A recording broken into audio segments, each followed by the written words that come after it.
দর্শক, গল টেস্ট নিয়ে বিশ্লেষণ করতে ইংল্যান্ড থেকে এই মুহূর্তে যোগ দিচ্ছেন বাংলাদেশ জাতীয় দলের সাবেক অধিনায়ক মোহাম্মদ আশরাফুল। চতুর্থ দিন চলছে। বাংলাদেশ প্রথম ইনিংসে 495 রানের বিপরীতে শ্রীলঙ্কা 485 রান করেছে। মানে আপাত দৃষ্টিতে মনে হচ্ছে এই টেস্ট ড্র হচ্ছে।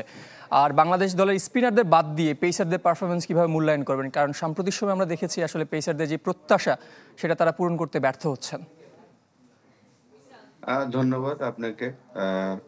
এখন মনে হচ্ছে যে হয়তো এই টেস্ট ম্যাচটা ড্র হবে, কিন্তু আমার কাছে যেটা মনে হয় যে আমাদের ব্যাটসম্যানদের এখনো অনেক ভালো ক্রিকেট খেলতে হবে।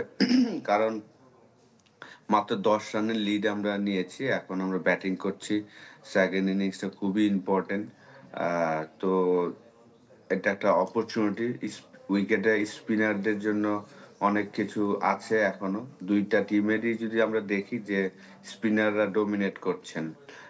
গলের রেকর্ডও আসলে তাই বলে, যদিও সুনামির পরে গলের উইকেটটা একটু চেঞ্জ হয়ে গিয়েছে, ব্যাটিং ফ্রেন্ডলি হয়ে গিয়েছে। 2013-তে আমরা যখন খেলেছিলাম, আমরা টেস্ট ম্যাচ ড্র করেছিলাম এই মাঠে। তো এখনো আমি মনে করি যে আমাদের প্রত্যেকটা ব্যাটসম্যানের একটা অপরচুনিটি যে এখানে তাদের একটা ভালো একটা ইনিংস খেলার। মোহাম্মদ আশরাফুল, আরেকটা জিনিস জানতে চাই। আসলে আমরা বলছিলাম যে ব্রেকফাস্ট, টিফিন কিংবা স্ন্যাক টাইমে মজাদার আয়োজন মানে অল টাইম ব্রেড। সাম্প্রতিক সময়ে বাংলাদেশ পেস ইউনিট নিয়ে যে প্রত্যাশার পারদ আকাশচুম্বী ছিল, সেটা তারা প্রমাণও করেছেন। পাকিস্তানে গিয়ে সিরিজ জিতিয়ে এনেছেন। তারপর থেকে কিন্তু খুব একটা আমরা ছন্দে দেখতে পাচ্ছি না আসলে। সেই জায়গায় মূল্যায়নটা কি করবেন? আর ওপেনিংয়ে আপনি এনামুল হক বিজয় লাস্ট সিরিজে আফগানিস্তানের বিপক্ষে ফিরেছিলেন, তারপরে শ্রীলঙ্কা সিরিজেও সুযোগ পেয়েছেন, কিন্তু সেই সুযোগটা তিনি সদ্ব্যবহার করতে পারছেন না। হ্যাঁ, অবশ্যই আপনি যেটা বললেন যে আসলে লাস্ট 4-5 বছর ধরে আমাদের পেস বোলিং ইউনিটটা কিন্তু ভালো। যে আমাদের প্রায় 7-8 জন ফাস্ট বোলার আছে যারা 140 প্লাসে বল করতে পারে। এবং পাকিস্তান সিরিজটাও আমরা পেস বোলারদের জন্য উইন করেছিলাম। ওয়েস্ট ইন্ডিজও আমরা একটা টেস্ট ম্যাচ উইন করেছিলাম। পেস বোলাররা খুব, বিশেষ করে নাহিদ রানা খুব চমৎকার বল করেছিল। শরীফুল বলেন, হাসান, সবাই আসলে, তাসকিন। তো এই টেস্ট ম্যাচে ওইভাবে হয়তো ভালো করতে পারেনি।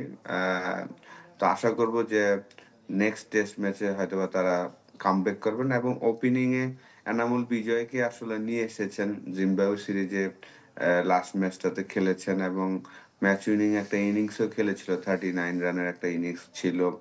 এখানে দুইটা ইনিংসই সে ফেল করেছেন। তারপরে আমি আশা করব যে অ্যাটলিস্ট আরেকটা টেস্ট ম্যাচ যেন সে খেলেন এবং তার বেস্ট পারফরমেন্সটা যেন দিতে পারে। কারণ প্রচুর রান করেছেন সে। লাস্ট 7-8 বছর ধরে ডোমেস্টিক ক্রিকেটে সব ফরম্যাটই সে রান করে, কিন্তু এই টেস্ট ক্রিকেটে এসে সেভাবে হয়তোবা লম্বা সময় সুযোগটা তার হয়নি।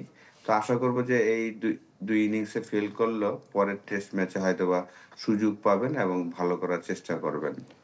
অসংখ্য ধন্যবাদ। আশরাফুল ইসলাম জানাচ্ছিলেন ইংল্যান্ড থেকে বাংলাদেশ শ্রীলঙ্কার মধ্যকার গল টেস্টের ভবিষ্যৎ নিয়ে।